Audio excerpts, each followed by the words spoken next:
Welcome to the very last episode in this series. We have gone through every current faction in the game, minus Chaos Warriors, adding a grand total of 48 new legendary lords to the game, and even more characters as legendary heroes.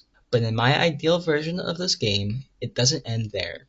I need more, and there are still a few factions within the lore that we can use to fill out the map. So without further ado, let's finish this journey that we have gone on with a series of race packs. The Dogs of War are a fan favorite within the tabletop Warhammer community. Functioning as a mercenary faction, taking bits and pieces from the other factions and races, they offer a little bit of everything for people to enjoy.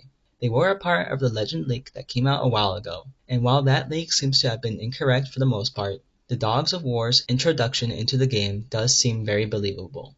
Now, I did originally have Goldfag Maneater as a part of this faction, but his inclusion in the next DLC made me move him into the Ogre Kingdoms. But I still have 4 different characters to share with you that would fit right in with this faction.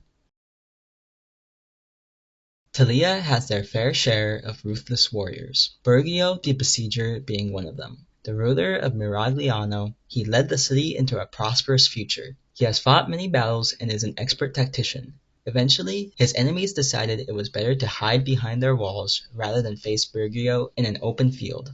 It is because of this that Bergio earned the nickname the Besieger, as his enemies soon found out that he was an expert in siege warfare. I would have Bergio start in eastern Koresh, as he finds himself besieging an entire nation in the hinterlands of Koresh. Lucrezia Belladonna is a powerful sorceress and the princess of Talia. She can cast spells from both the lore of shadows and the lore of death. The tiniest of scratches obtained fighting against the champions of Lucrezia often results in death, as Lucrezia is suspected as being a master of poisons. Very skilled in both politics and riding horses, she maintains the image of a just and beautiful princess, while in reality being a deadly assassin. In Immortal Empires, I'd have Lucrezia start in Rafrafa in the province of Talia, which she calls home.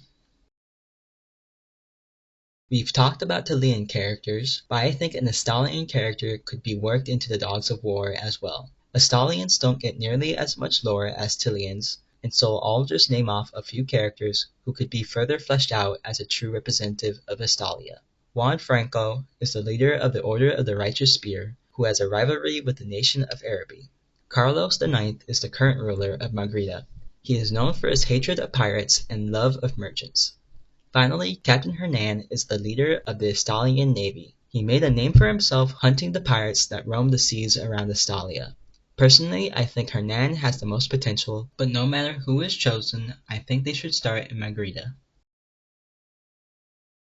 For the Border Princes, I would represent them in the Dogs of War with one of my favorite characters from the lore. Gashnak the Black Prince is a Strigoi vampire who rules a small town from the shadows. His subjects think he is under the effects of a hideous curse, causing him to appear bestial, which is why he doesn't like to show himself in public much.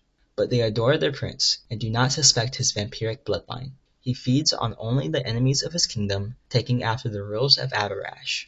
He would be a fun lord within the Dogs of War, who would focus more on crypt ghouls and wolves in his armies. He would start in Savorak, in the western Border Princes region. As for heroes, there are many options to choose from. Leonardo de Miragliano is a renowned inventor who's responsible for the creation of the steam tank. Leopold the Black is a cruel yet skillful fighter who always goes for the highest bidder.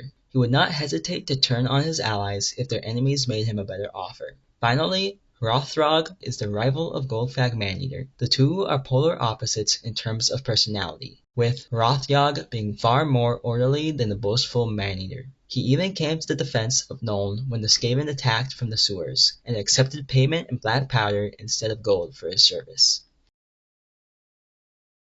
The last faction within the Warhammer world with any semblance of substantial lore is Araby, the desert nation of sultans and sheiks. Games Workshop has shied away from revamping this region due to their history of not representing them with the best of light, but if done tastefully, this faction could become as successful as Cathay.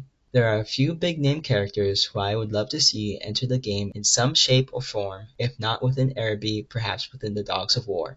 But we are going big here. We are going bold. And I have 4 characters who I think should make up this desert kingdom. The Golden Magus is more at home in the sea than within the desert. He was a part of Yago Roth's Grand Alliance aimed at taking down Count Noctilus and crushing his rule of those who died at sea. He is a powerful wizard who commands a wide array of elemental jinns to aid him. He is a rather deceiving man, however, as while he likes to pose as a wise elderly man, those who have seen him in the heat of battle can attest to his skills with a sword. The owner of many magical items and powerful artifacts, he is willing to work with anyone to expand his collection of magic. But there is a touch of chaos to this character, as he is secretly a sorcerer of Tzeentch. In Immortal Empires, he'd start in Xandri, where you can decide whether to devote yourself further to chaos or to chase after other goals. Many Bretonnian knights have made their way to Araby seeking conquest. In-game, Rapunzel launches a crusade against the region. It is only fair that Araby should get to do the same. Solomon has had his fair share of battles with Bretonnians, and while in the lore he is overshadowed by the knight Oder de Ultramer, it is time for him to step out into the limelight. He would start within Lyonesse in the Kingdom of Bretonnia. He shares many of the values of the Bretonnian knights, being an honorable and noble warrior willing to meet any challenger in battle. Eula il-Terisi is a princess of Araby. She, along with her lover Halim il-Seredi and the heroes Gotrek and Felix, led an uprising against her tyrannical cousin in the city of Ras Karim, which saw her become the ruler of the city. She would start in the Eye of the Panther, where she can look to take down other threats of Araby like Rapunzel and Arkan the Black.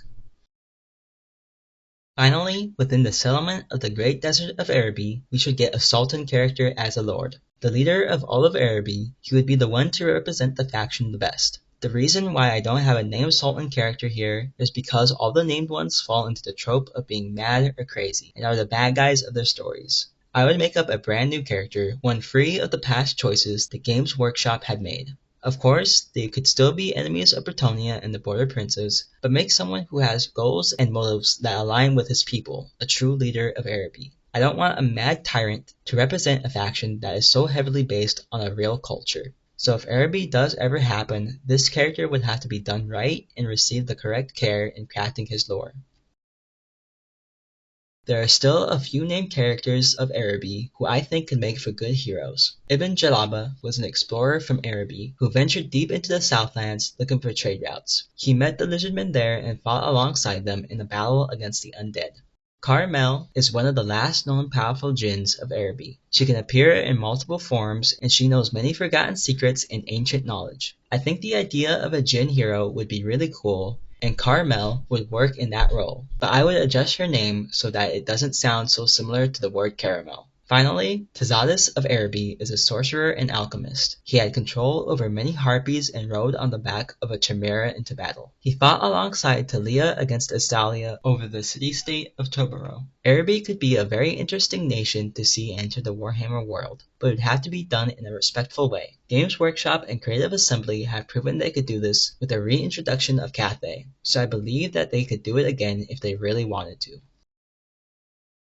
Ind is another little cool faction that I hope makes it into Warhammer. Ironically, it has a lot less established lore than Araby, but it is for that reason that I think it has a better chance at making it into the game. I do not have any named characters to choose from for this section, and really neither does Creative Assembly. But there have been fan projects which flesh out the concept of Ind quite well. The YouTuber The Great Book of Grudges showcases one such project that I thought was very good. But regardless, I'd give Ind 4 lords, 2 of which would start in Ind, 1 in Wale Village, and 1 in Hualotl in Lustria.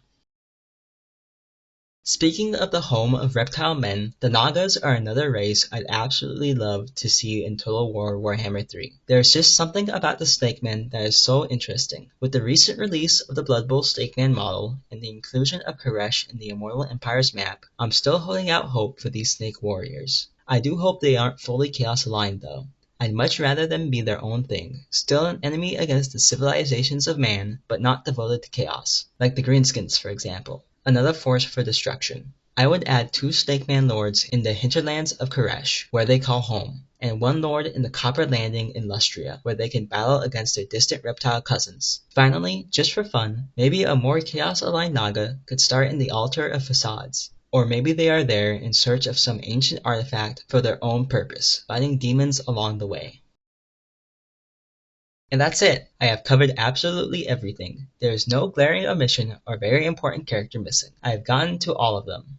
Okay, so obviously, Nagash is going to come to the game in some shape or form. Maybe he will be in the vampire counts, maybe he will join as a Tomb King. I think it would be better if he was separate from both of them while being able to draw from their units. He's a very unique character after all. His lore is too complex and long for me to get into now, especially so close to the end of the series. I just don't have the energy for it, and I barely got through the vampire counts anyway. Just know that he is one of the most important characters to the Warhammer Fantasy world. I would have him start in Nagashazar. And that is the end of the series. The map is now absolutely teeming with lords, but they all somehow managed to have their own province to themselves. Thank you to everyone who came along on this journey of expanding the Immortal Empire's map. I don't know what will come next, but I'll think of something soon. Or maybe you have an idea that you'd like to see. Let me know your thoughts in the comments, and of course, tell me what you think of my picks and of the final map. Thank you all so much.